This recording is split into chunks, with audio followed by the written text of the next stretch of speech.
Welcome back to 80K Talks. I'm Jane, along with my co-host and brother Steve, and we're excited to have the Adirondack Park Paranormal Society back with us for part 2 of An American Tragedy. Last week we explored the really sad murder of Grace Brown at Big Moose Lake, and now the investigators from APS share what they experienced inside the Herkimer Jail where Chester Gillette was tried. And according to their experiences, the past may still be very present inside those walls. So let's just start. APS, what first brought you to investigate the old Herkimer jailhouse? And how did you get access? Well, it's interesting because as I said last week, my husband Dave and I belonged to a different paranormal group at the time, but the two groups had worked together previously on a fairly major investigation at the Town of Russia church. And so the head of our group that we were in at that time talked to Damon, and they kind of decided that we could go in and do a joint investigation at the jail as well. And the head of that group knew the people at the Herkimer County Historical Society and the friends of the Herkimer County Historical Society, and he actually set that up for us. So it was really exciting for all of us, and it's always been a sort of a bucket list item because it's so notorious for being paranormally active as well. It sits at what they call the historic Four Corners in the city of Herkimer. And is it the town of Herkimer? I think it's the town of Herkimer. Yeah. Yeah. And it sits at the historic Four Corners. Across the street from the jail is the courthouse.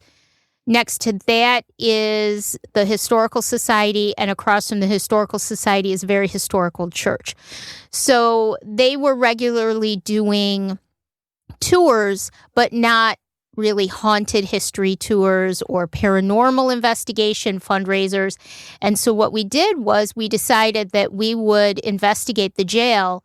And then a couple of months later, after we had a chance to decompress and get all of our evidence together, we would do tours for the community, haunted jail tours, and explain to them the history and the actual evidence that we got from the investigation, our experiences. So it was really great. It was really a bucket list. I think I speak for everybody when I said that we all were really excited about it. And it did not disappoint, Jane. It did not disappoint. Let's just refresh our listeners' memories. In last week's episode, we talked about the 1906 murder of Grace Brown by Chester Gillette. It happened up on Big Moose Lake, which is in Herkimer County, which is how Chester got to be jailed and tried in the town of Herkimer. He was found guilty and was later executed, not in Herkimer, but in Auburn, New York, at the prison there, which was a site of lots of executions. One thing that really impressed me last week, Sandy, Damon, Jen, and Christina, was how much research you must have done on this topic, on the murder, on the story. Sandy, you mentioned reading a book of Chester's jailhouse diary. How much did you read before you went versus what did you look at and read after?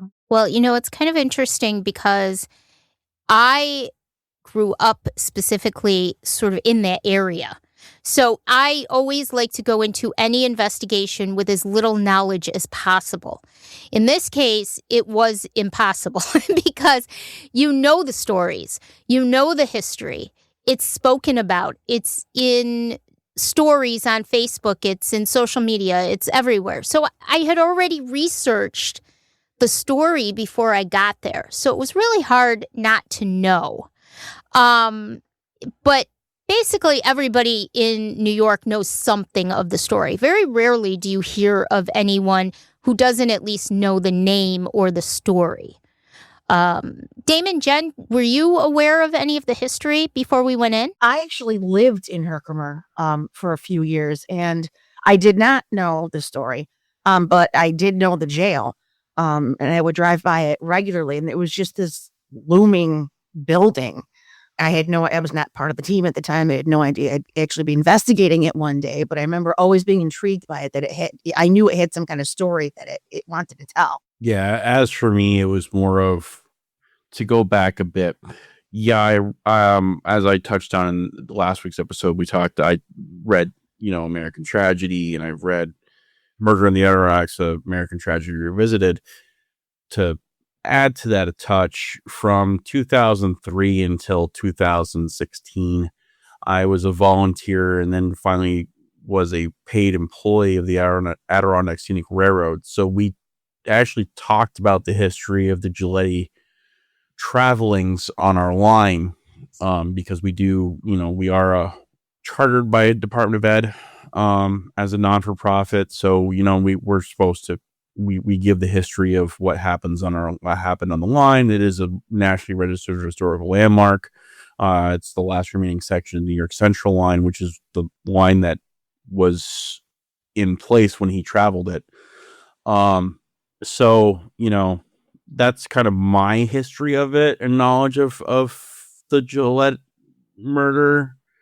It wasn't like it was a deep-seated passion to dig into it and know more, but it was more of what I knew from the books I read and what I would give out on the scenic rides. And Christina, you were part of the investigation as well? No, actually, I was not able to make it to the investigation. I did do some research ahead of time, and I remote viewed for part of it. Interesting. I was able to kind of tune in from a distance. I wasn't able to make it from Wisconsin for that particular investigation, but I was picking up more the feelings of my team members, and that was interesting because in some points, there was a lot of intensity, and then it would just feel like, I don't know how to say this, joyful, because something funny would happen and they'd all start laughing, and I picked up that energy.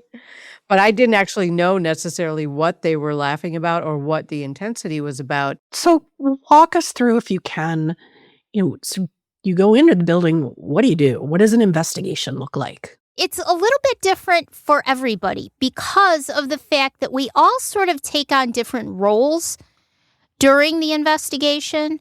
Damon is sort of the traffic director, and we're going to do this and we're going to do that, and he's kind of watching out for the team.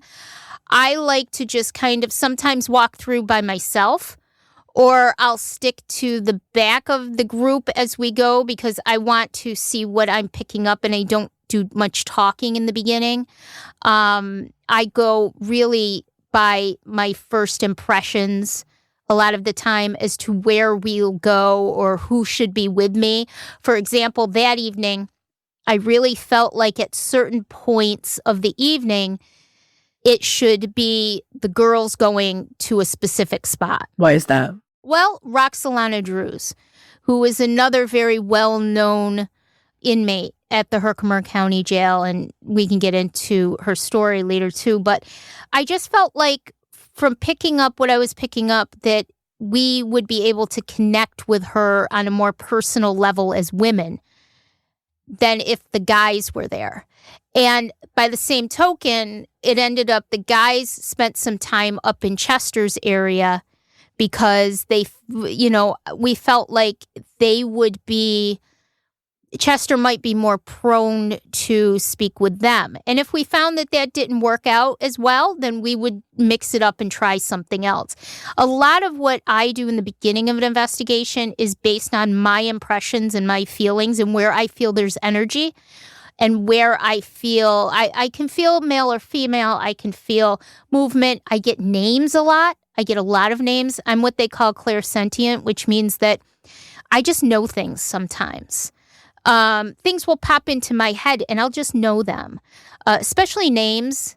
It happened a lot at the jail that night. There were several, I kind of call them characters, several characters like Henry and Richard who were there in the jail, definite male energies. And those were the names that came to me, and they would respond to those names through the scientific equipment as well. So it's sort of a hodgepodge. Everybody finds their own way, and we sort of bring it all together and work as a team to make it cohesive during an investigation. So somebody might set up equipment. Somebody might run certain equipment during certain things, whereas other people are asking questions or, using different equipment, that kind of thing. It's kind of all over the place depending on the situation, depending on the location, and sometimes depending on the reports that have already come in previously through research. So at the jailhouse, was there any particular equipment that you used, and what was the purpose of that? So that was a tricky one. So Apps was the primary team on that one. Like Sandy had said earlier, we were doing a joint investigation. So we brought in what we felt was necessary for us at the time. So we came in with just basically like minimal stuff. So handheld cameras, voice recorders. I think we might have had like one or two either night vision or full spectrum cameras in there. We didn't bring a lot, dowsing rods, pendulums, that kind of stuff we brought in, but we didn't bring a ton of like the new technology stuff in. We went kind of bare bones with it and went kind of old school. So we're going to talk about Roxalana as well, that you referenced earlier, Sandy.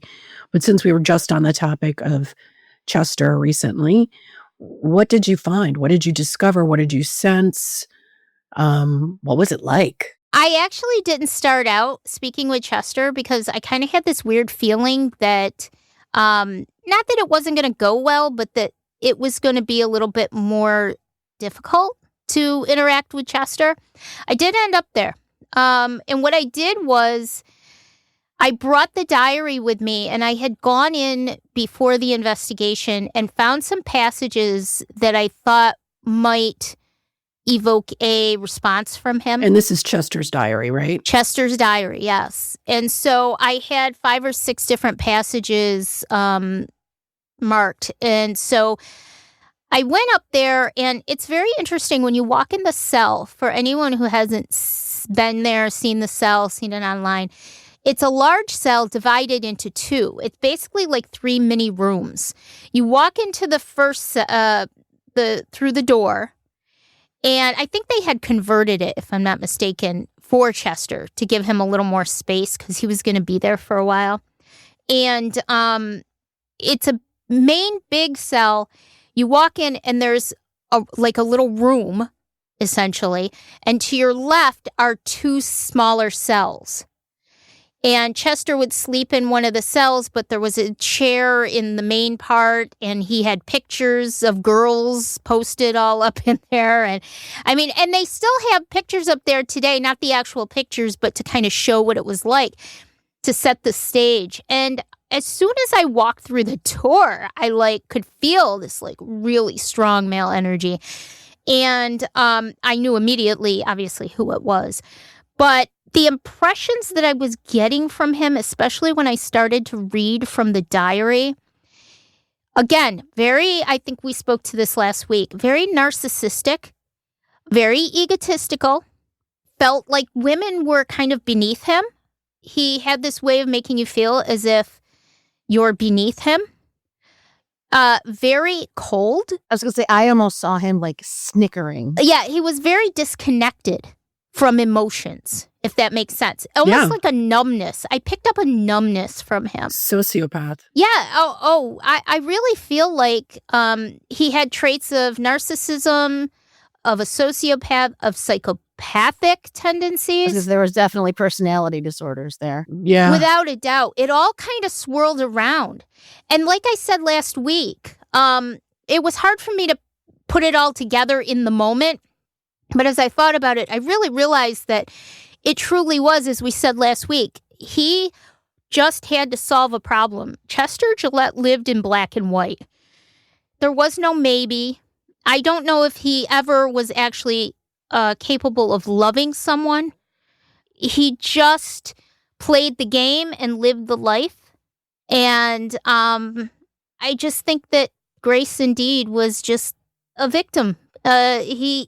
He was caught in a spot where he could be with her and throw away every opportunity for a future as he saw it, or he could solve the problem and go on to court this young lady or some other young lady with money and move upwards. That really, truly is the impression I got from him.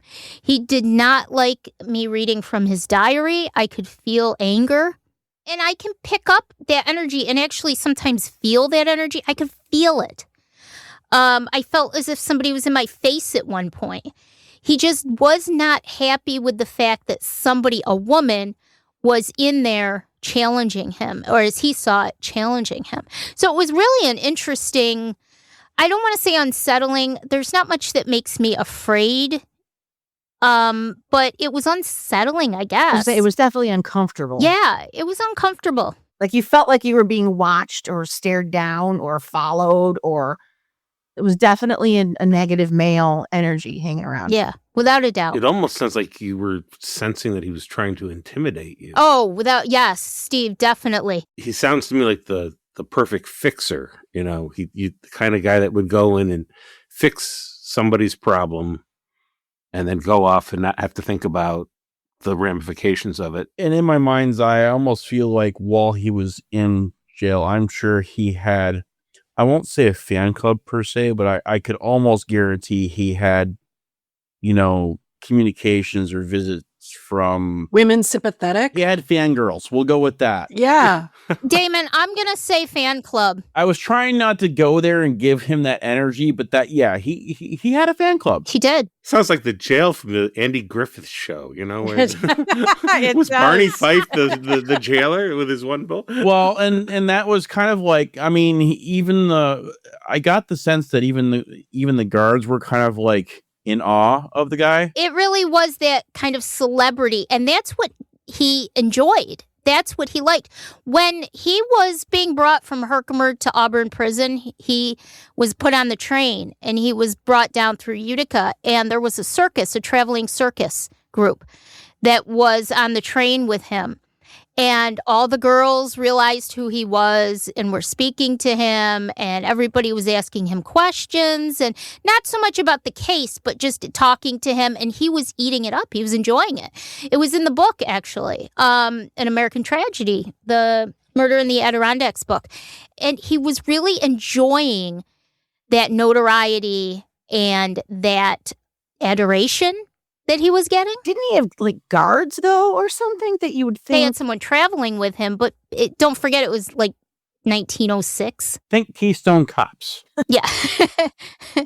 So, I agree with you, Damon. I think that he really enjoyed sort of that celebrity. And that was kind of the feelings I was getting when myself and Dave were up there, and Dennis, it was more of I got the feeling that it was more of a camaraderie thing because it was the guys hanging out. And Dave kind of touched on that a few times when he was trying to run an EVP session in that cell. We were kind of like, jesting around and nudging each other kind of deal, the good old boys kind of club conversation to see if we could evoke anything.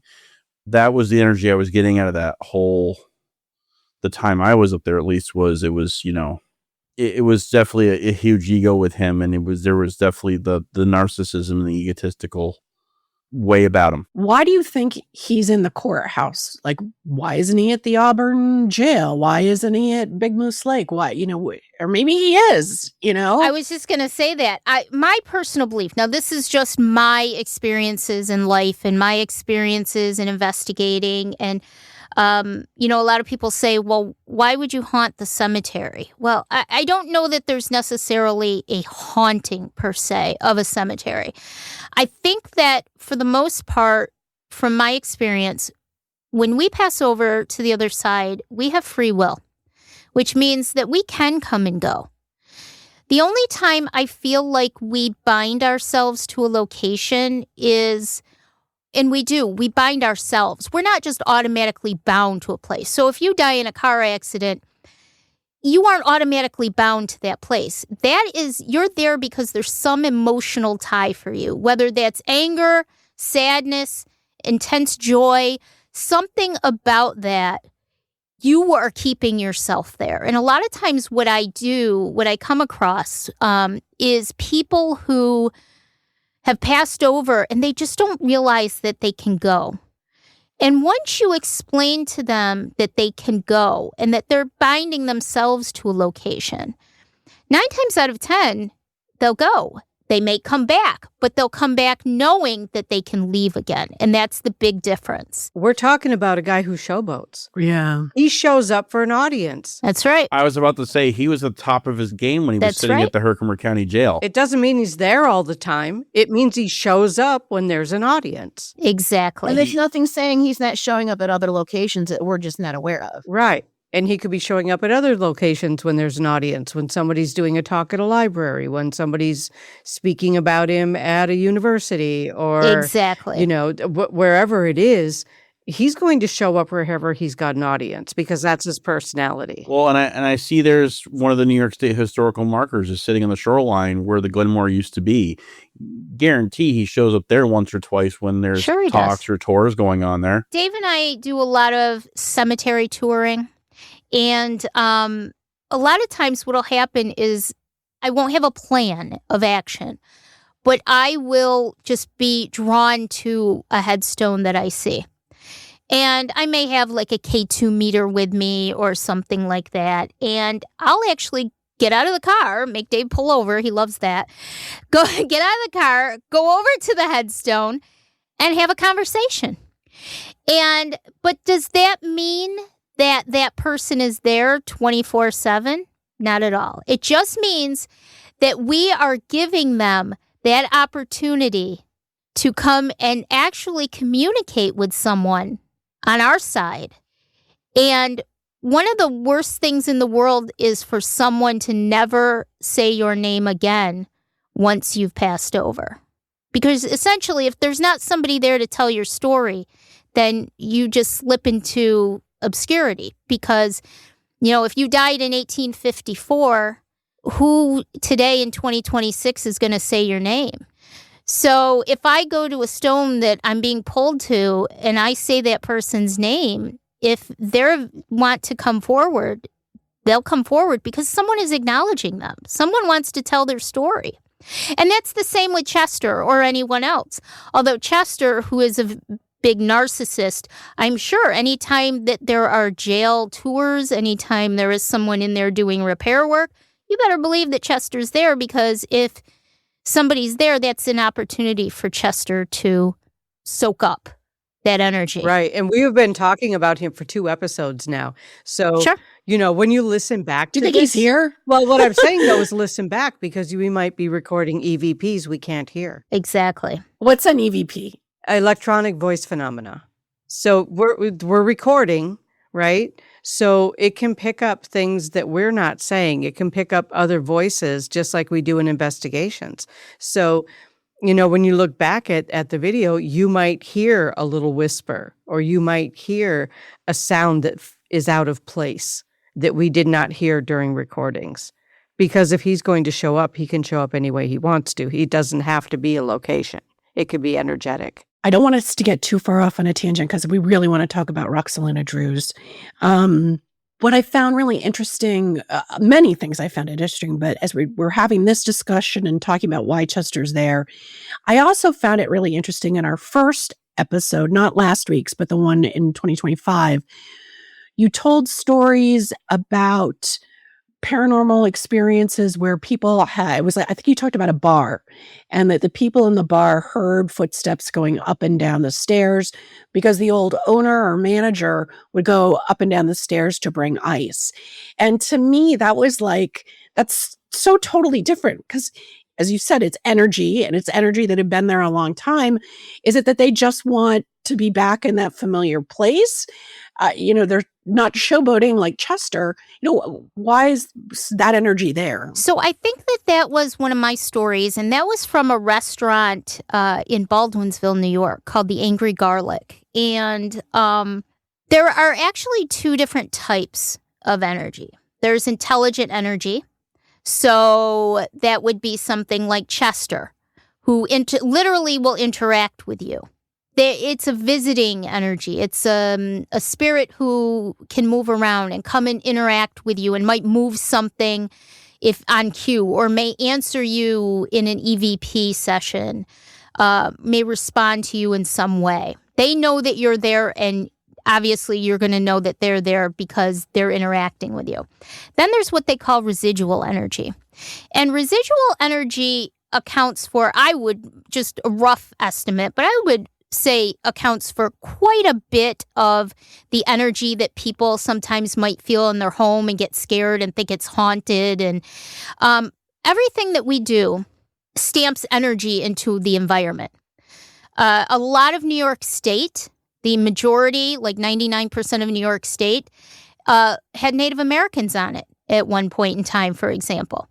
So that energy, which actually Native Americans, I could tell a quick story about the jail too in a minute, but Native Americans living there and the way that they lived their lives stamped energy into that land. We've had famous battles and skirmishes on this land. That gets stamped into it. If you're a bartender and for 25 years straight, you're walking the same path every day. If Herb's walking back and forth and going down into the basement to get a keg of beer every day, that energy is stamped. Now, does that mean that people are going to hear it all the time? No. Residual energy can show up every day, 15 times a day. They could hear it 15 times a day. They could hear it once every 5 years. But it's just energy, sort of like in the old days when we had tape recorders, when we would put our voice onto that tape recorder and then we'd play it back. That's not real intelligent, real energy or real people. That's a recording of us at that particular point in time. And sometimes people who die in a bad accident, it may not be intelligent. It may be residual. It may be just that point of impact created so much energy that that feeling is still there, that picture, that energy is still there in that spot. So there really is two different types. And sometimes they intermix really well, but sometimes they're really two distinct types of quote unquote hauntings. That's helps explain a lot. That's great. So let's talk then. Unless we have more to say about Chester, I'd love to talk about Roxalana, right? I'm pronouncing that right. Druse. Yeah. Another energy that you experienced at the jail. And let's briefly see the background on who she is and what happened to her. Sure. Roxalana was indeed the last woman to be hanged in New York State. And she was the last woman to be hanged because her hanging was botched. And I'm going to start from the end and work back. Her hanging was botched. Instead of breaking her neck immediately, they made a mistake. And she actually strangled to death for 20 minutes before dying. And we actually were standing when we took a tour of the jail. We were actually taken to the outside back of the courthouse, exactly where it happened. So she was executed there. Yes, she was, right on site in the back of the jail.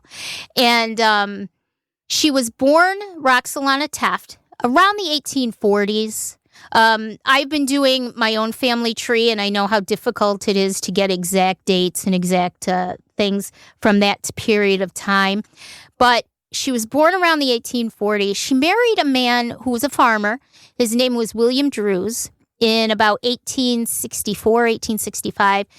And he was older than her, I think 18 or 19 years older than her. And they lived in a small town called Warren, New York, in Herkimer County.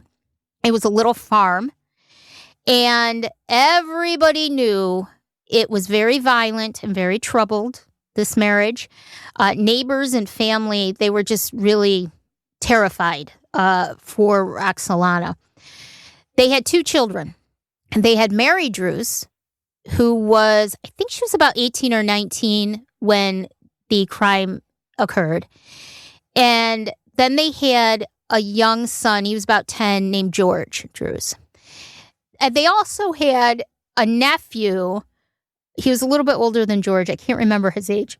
But he was living with them on the farm, which was common back then. And after many years of abuse, it is alleged Roxalana murdered her husband, William, with the help of Mary. And George was actually also present, as was Frank, during the murder. Frank, the nephew. Yes. Now, reportedly, Mary put a rope around William's neck in the home, and Roxalana shot him. And according to reports, now this is all according to reports, Frank, the nephew, was made to or forced to shoot him too. Then William was decapitated with an axe, and they dismembered the body and burned it in the stove. They took the ashes and scattered them in a close-by pond. So all of a sudden, William is gone. He's disappeared, and now the neighbors are getting suspicious. And they know how troubled that family is. So they eventually brought Roxalana in and arrested her for murder. This was in 1885, and 2 years later is when the hanging occurred. Long story short, Roxalana spent the last 2 years of her life in the Herkimer County Jail. Her daughter, Mary, was given life in prison for her role in the whole thing. But she only spent 10 years in prison in Auburn because she was eventually pardoned. And she went on to live a life. She married a man named John Gannon and stayed out of the spotlight for the rest of her life. And she is buried in an unmarked grave in Oakwood Cemetery in Syracuse, New York. And Dave and I actually visited there. We found the approximate area of where it is. We like to do that. We like to leave flowers. And her son, George, he was like 10 or 11 at the time. He was never charged with anything as a child, lived with a lot of different families growing up, eventually changed his last name to Stewart to escape all the notoriety, and is buried in a cemetery right near where I live, 5 minutes from where I live. And Roxalana is buried in Herkimer in an unmarked grave. Now, there were records as to where she was buried in the cemetery. However, like many things during the 1800s and early 1900s, all of the records burned up. So there is actually no place that you can find out where exactly in the cemetery Roxalana is actually buried. So that was the story of Roxalana. And a lot of people think that she didn't do it, that she was covering for someone. Just based off my feelings alone, I kind of tend to agree with that. I don't know that Roxalana actually did it. I do know that she knows who did it. In my own feelings are that she knows who did it. And it must have been someone very close to her because she was willing to die for this person. Did they have much evidence? No, not really. And the other point about her trial, which I always thought was very interesting, was 10 men or 12 men, however many was on the juries back then. It was all men. And they reportedly convicted her quite quickly and sentenced her to death by hanging. When I was reading about it, just how controversial it was because of the abuse, and people maintained how abused she was and, sort of last resort, but then the gruesome details of the crime. And then Frank, I think, turned on her. Yeah. And, they had men who were offering to pay for the rope to hang her. It was really crazy. It's very sad. What did you experience when you were in the jailhouse? It was really quite an experience. It was all the girls. We all she was in 2 different places in the jail over the course of 2 years. So we went to one of the places and we all sat. Now it was towards the end of April that year. So it was cool out. It wasn't freezing. There was no heat in the jail, nothing like that. So it was cool. But we all kind of sat in front of the cell and spoke to her and tried to get a feel of what was going on. And I'll never forget, we were kind of sitting around in a circle. It was Jen, me, Sue, and Amy Lynn. And we were kind of sitting there sort of holding hands and speaking to Roxalana. And I'll never forget this. All of a sudden, my right hand just turned ice cold. And it was right after I said, Roxalana, if you want to hold my hand, please feel free to hold my hand. And it turned ice cold. And it was something, I've had a lot of things happen to me, a lot of experiences over the years, but I've never had something like that happen where I literally felt like I had been touched. And what I got from that experience, speaking with Roxalana, all of us speaking with Roxalana, was just this incredible sadness and regret, but not regret, like not the kind of regret you'd expect if she had done it, but the regret of, I should have done more. I should have done more. That kept coming into my head over and over again. And I'm not quite sure that I understand if that meant I should have spoken up and said who it was. My personal feelings is there was a lot of talk about her brother being involved in it. And I'm really wondering if she was covering up for her brother. I can't say for sure she was. I mean, there's no scientific way for me to confirm or deny any of that, but it's just the feelings I was getting made me feel like there was more to this story. I remember saying to the girls, there's so much more to this story than anybody is aware of. And it would make sense to me that someone close to her would try to do something finally to help her if she was living in as bad of a marriage as she was living in.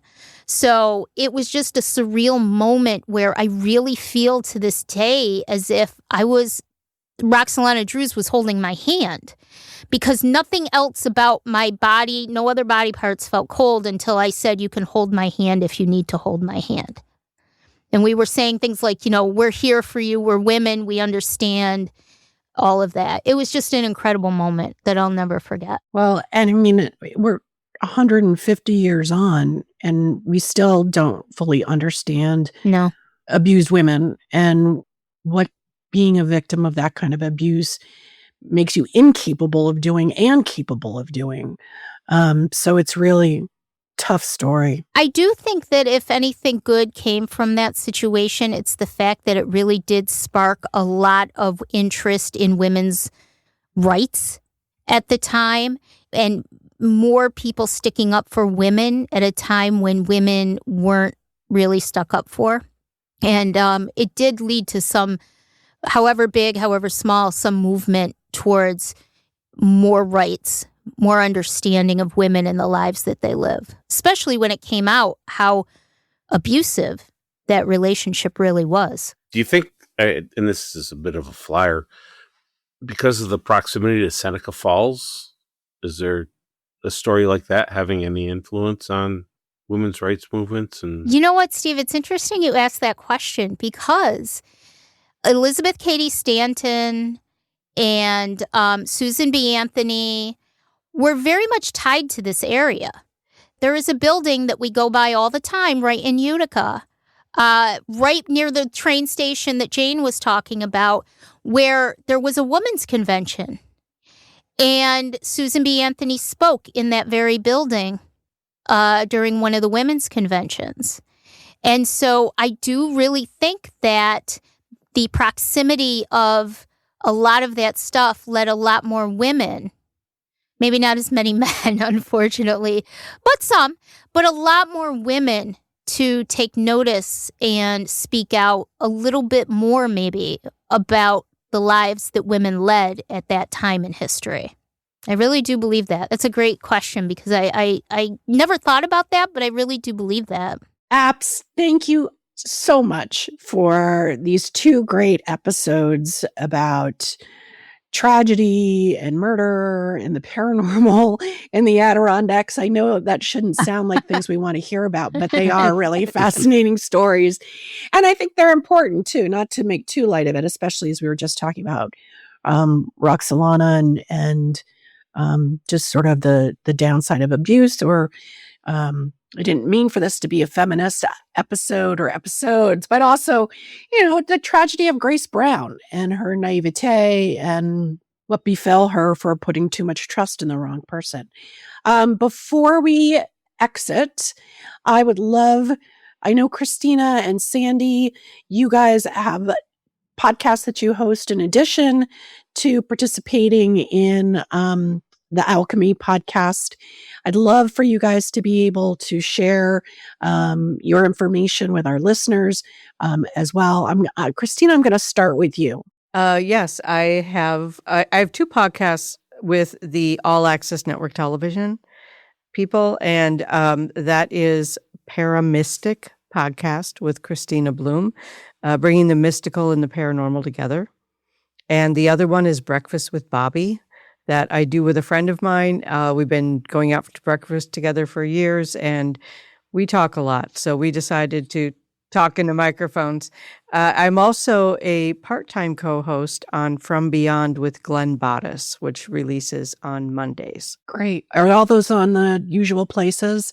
Spotify, iTunes, or not iTunes, Apple Podcasts?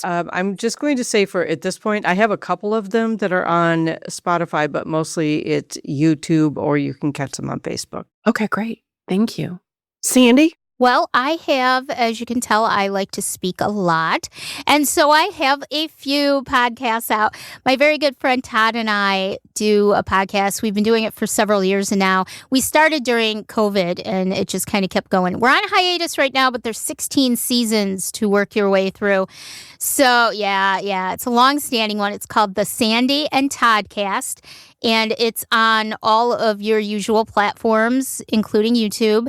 And Todd and I kind of try to bring a little bit of humor and a whole lot of weird and paranormal stuff together, and just have a really good time. We've got interviews on there, and we talk about personal experiences, and we're just kind of goofballs, and we're still here. Like I said, we're on hiatus, but you can find everything. We have a little side podcast called the Empathicary Podcast with a handful of episodes. You'll find that mixed in. And I just started a new podcast called Real People, Real Lives that will be out. I'm shooting for May. And that is quick little conversations with people from all walks of life, be it paranormal, be it anything at all. And challenges they've faced in life and how they've come out on the other side. So that should be out on all platforms very soon. Damon and Jen, do you want to mention anything? We just got the Apps Alchemy podcast, kind of like the Sandy and Toddcast. We're on hiatus right now. Just holidays hit, and we're still recovering from it. I don't know. It was wild and crazy, apparently, these holidays. We haven't got our acts back together yet, apparently, but we are planning on coming back into it. Like I said, that's the only one we've got. You can find us on Spotify, on Apple Podcasts. I believe we're still on YouTube. All of Sandy directs it, all not of me. your normal platforms. Sandy puts all that stuff. She does all that stuff for us. I just talk. That's all we do. But I would also mention to our listeners, you guys have a great back catalog. We do. We've got about 9 seasons racked up. 8 to 9 seasons going at this point. So if these topics interest you, Jeff, definitely check out the Alchemy podcast for sure, and Christina and Sandy's other hustles, not necessarily on the side, but that's awesome. Thank you. I just want to thank you so much for spending time with us today and sharing your experiences with us. It is something that I think lots of people are really deeply interested in. And I think, as you know, Lister, as you go to places around the Adirondacks, we're coming up on the 250th birthday of our country. There are a lot of activity happened here in colonial times and during the Revolutionary War, the great camps. Don't just look and see and touch things, feel the energy while you're in these places too. Yes. Great. Well, thanks so much, everybody. Thank you. Thank you guys so much. Steve, Jane, it's always a pleasure. Thank you.